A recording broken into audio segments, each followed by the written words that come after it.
Welcome and thanks for joining me on episode 4 and day 5 of my 26-day European adventure.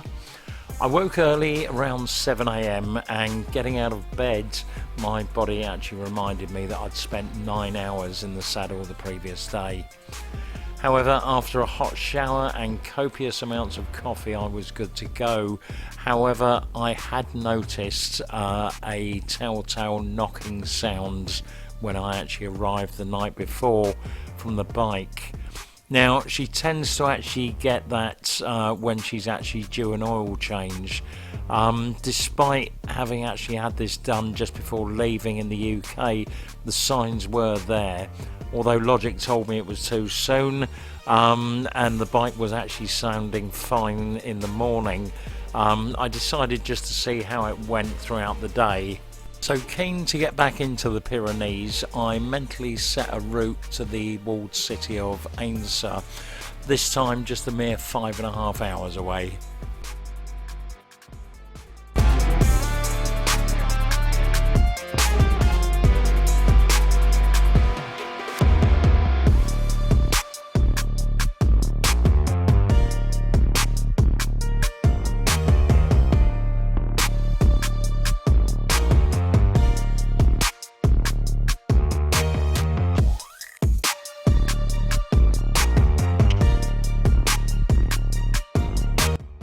With hindsight, this is perhaps where I should have stayed the previous night.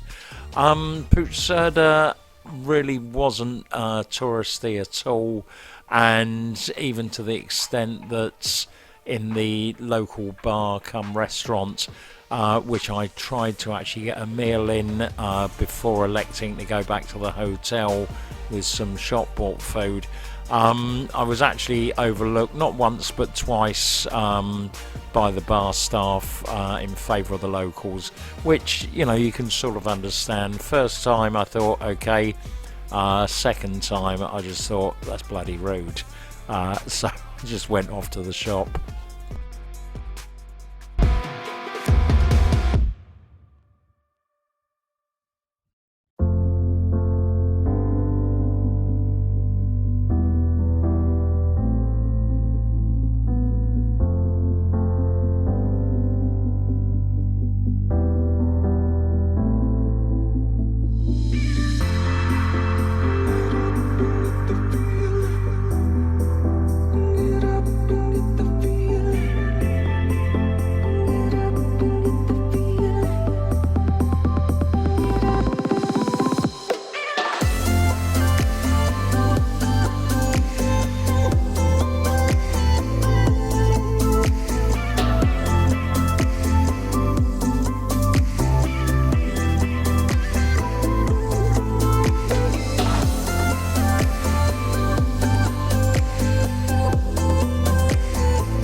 Now, as nice as the villages actually were, it was really nice just to get back up into the mountains.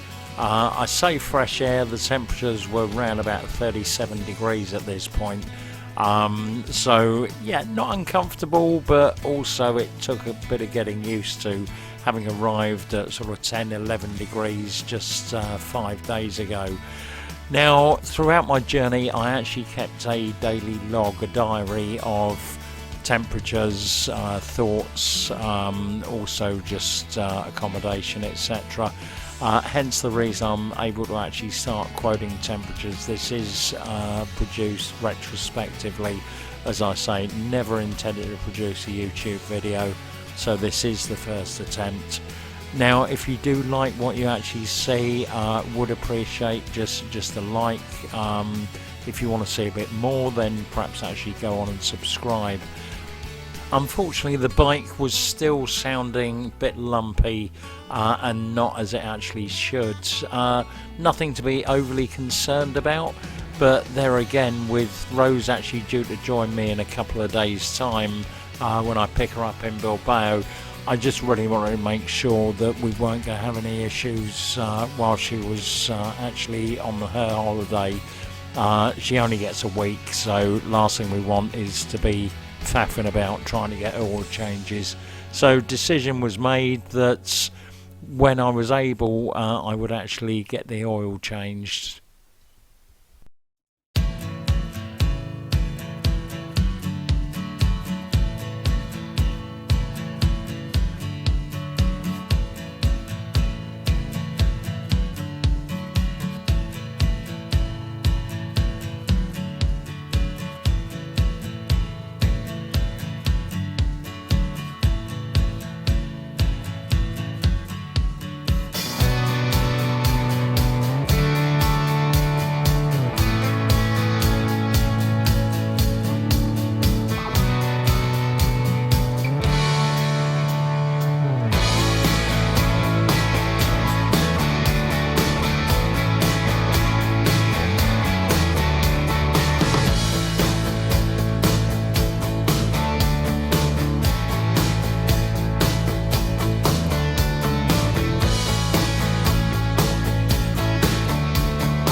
Okay, I know it's a no entry sign, but that said, with the turning circle that I've actually got, it was just line of least resistance.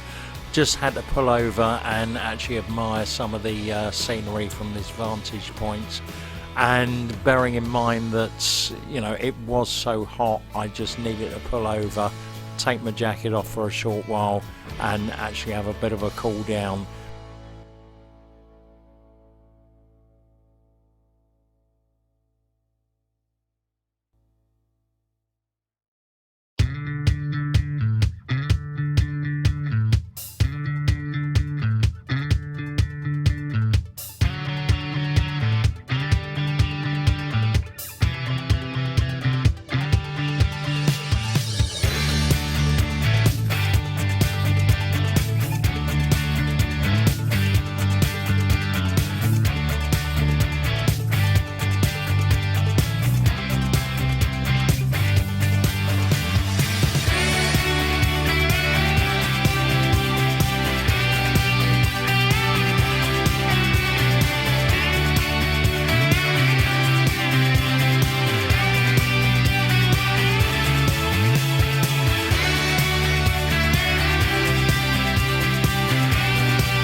Now, I'd only been back on the bike for about 10 minutes when I saw a sign to a second viewing point and just had to pull over.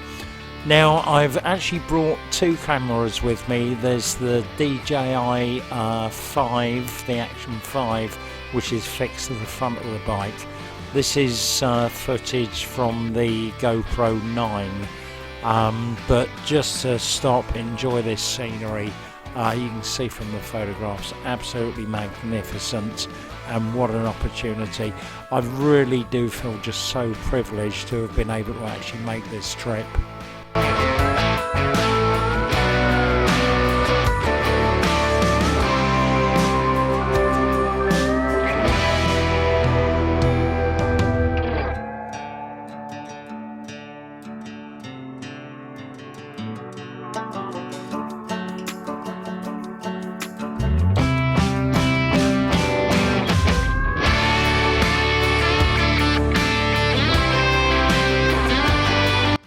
So it was back on the bike and the N260 to make the descent towards the small town of Sorts. Bit of a biker's mecca within the Pyrenees, incredible little place.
tell that I was starting to draw closer to sorts.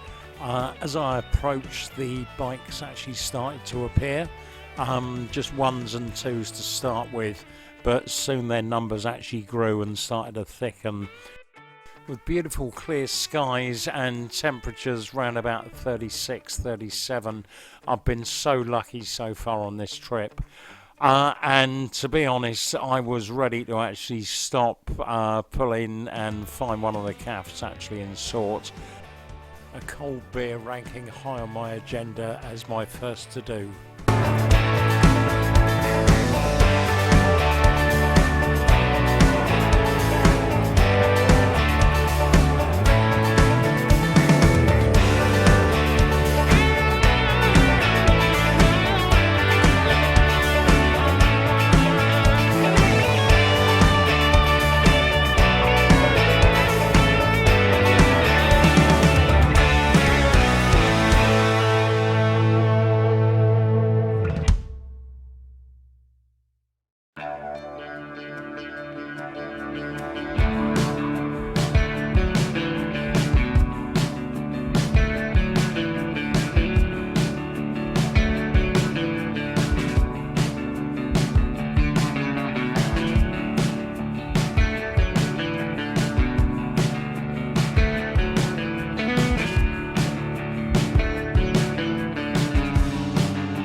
Now this is the point in the journey where the ride actually went into slow motion, and I braced myself as the absolute knob in the orange lorry cut across and got just a little bit too close for comfort.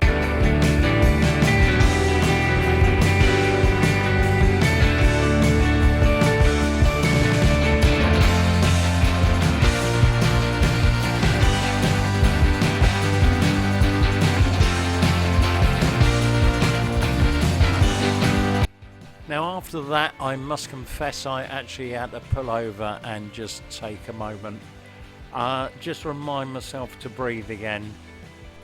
I decided to leave the bike parked up where I'd actually pulled over and walk down into the town.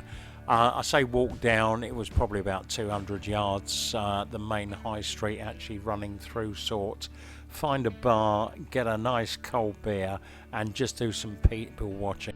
In addition to the array of bars and restaurants that sort actually had to offer, it also boasts a whitewater kayak course in the river actually running through. And behind the facade of the main high street there's actually the old town with narrow walkways, timber buildings obviously still inhabited. Now fully rested and watered, I then headed back out onto the N260.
Now, whilst enjoying my beer in Sort, I took some time just to actually have a look at the map and took a conscious decision to actually leave the N260 and go across country on my route to my final destination for the day in Ainsa. There was quite an interesting mountain range which was actually showing on the route just when I put the terrain in, and having ridden the N260 on a previous trip, thought I might just mix it up a bit and see what else I could find on the way.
Having turned off the N260 and taken the C13, I'd actually been riding for about 45-50 minutes until I came to the side turning onto one of the minor roads, the C1311.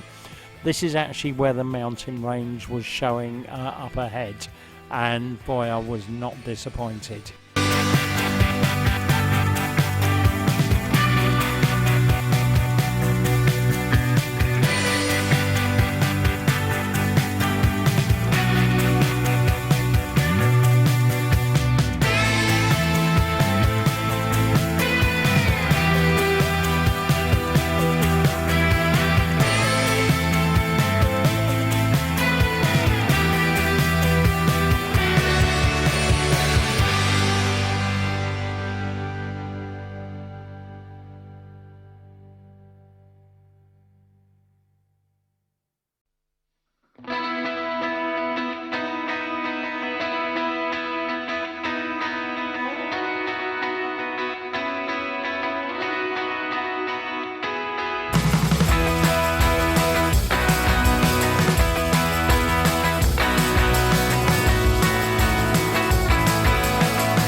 Unfortunately, all too soon I actually arrived at the summit.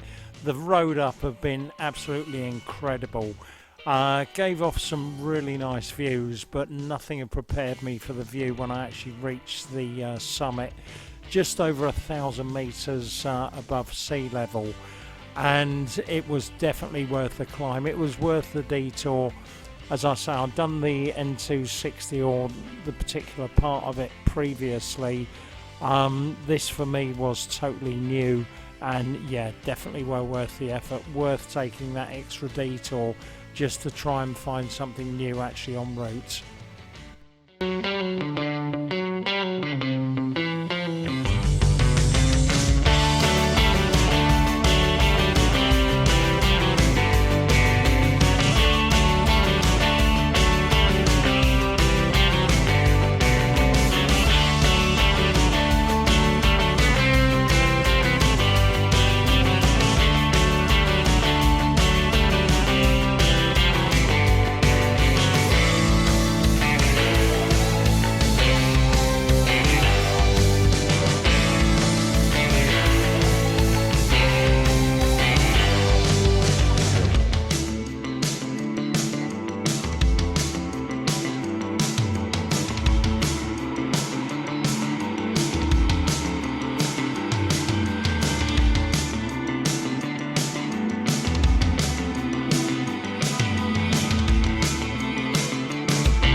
The descent back down the mountain has been equally as impressive, and again offering some fantastic views as I actually came back down.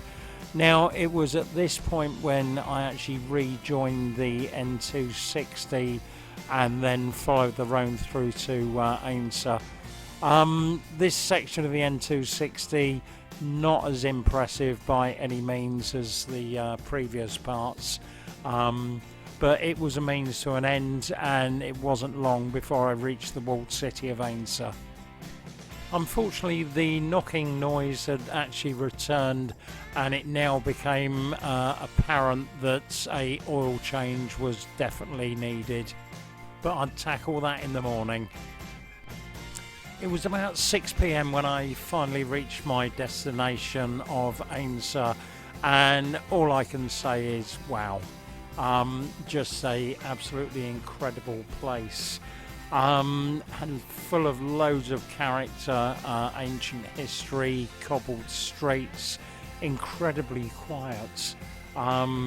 Later on it did actually pick up, and the hotels, the bars, the restaurants did start to get busier. I get the impression that people staying outside of the walled city obviously came there for the restaurants. Now, I stayed at the Hotel Villa Romanica, which was actually down one of the cobbled streets. It boasted parking, which was true, and I did get in, but you'll see on my next episode, it was a bit of a struggle to get back out again, and yeah, quite an experience to do so. But Ainsa, definitely recommend it. The hotel cost was £69, really reasonable, fantastic views from the balcony. I hope you've enjoyed the episode and that you'll join me next time for episode 5 when I take the road through to Pamplona. Managed to get a oil change in Jaca, but then have some real issues as far as the bike's concerned. Once again, all's well that ends well.